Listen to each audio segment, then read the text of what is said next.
Hello बच्चों, चलिए प्रश्न को देखते हैं। एक अपारदर्शी ट्यूब के अंदर एक लेंस फिट किया हुआ है। प्रकाश की एक समानांतर बीम ट्यूब में प्रवेश करती है और अपसारी डाइवर्जेंट बीम के रूप में ट्यूब से बाहर निकलती है। क्या आप विश्वासपूर्वक कह सकते हैं कि ट्यूब के अंदर का लेंस अवतल है?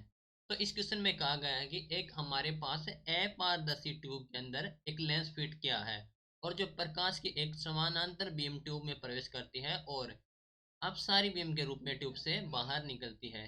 तो हमें बताना है कि क्या आप विश्वास पूर्वक कह सकते हैं कि ट्यूब के अंदर का लेंस अवतल होगा।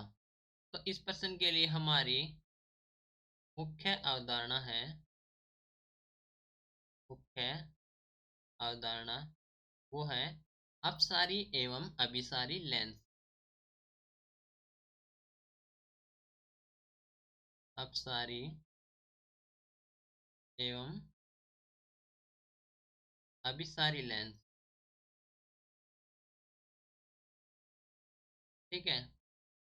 तो प्रश्न में कहा गया है कि एक अपारदर्शी ट्यूब के अंदर एक लेंस फिट किया हुआ है। तो यहाँ पर हम लेंगे एक अपारदर्शी ट्यूब।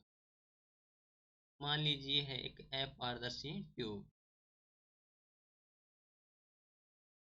ठीक है। तो इसके अंदर एक लेंस फिट किया हुआ है। कहा गया है कि जो प्रकाश की एक समानांतर बीम ट्यूब में प्रवेश करती है। तो मान लेंगे एक प्रकाश की बीम है जो कि ट्यूब में प्रवेश कर रही है।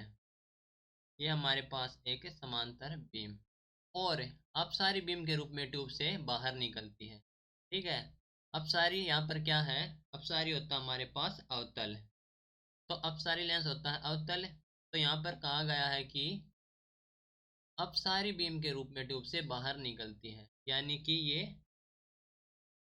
जो समांतर किरण है उसको फैला देगा। तो ये हमारे पास हो जाएंगी समांतर किरण जो कि फैल जाएंगी और जो प्रतिबिंब बनेगा वो बनेगा हमारे पास फोकस पर और आभासी होगा। ठीक है। तो यहाँ पर जो अपसारी लेंस है, अपसारी लेंस वो कौन सा है? अवतल। और हम जानते हैं कि जो हमारे पास अवतल लेंस होता है वो क्या करता है? किरणों को फैला देता है। तो अवतल लेंस किरणों को फैला देगा। ठीक है। तो ऐसा ही प्रश्न में कहा गया है कि अपसारी बीम के रूप में ट्यूब से बाहर निकलती है। तो हम कह सकते हैं कि जो हमारे पास ट्यूब के अंदर लेंस है वो अवतल लेंस है। तो कहेंगे कि ट्यूब के अंदर अवतल लेंस है, अवतल लेंस है। ठीक है। आशा करता हूँ आपको प्रश्न समझ आया होगा। धन्यवाद।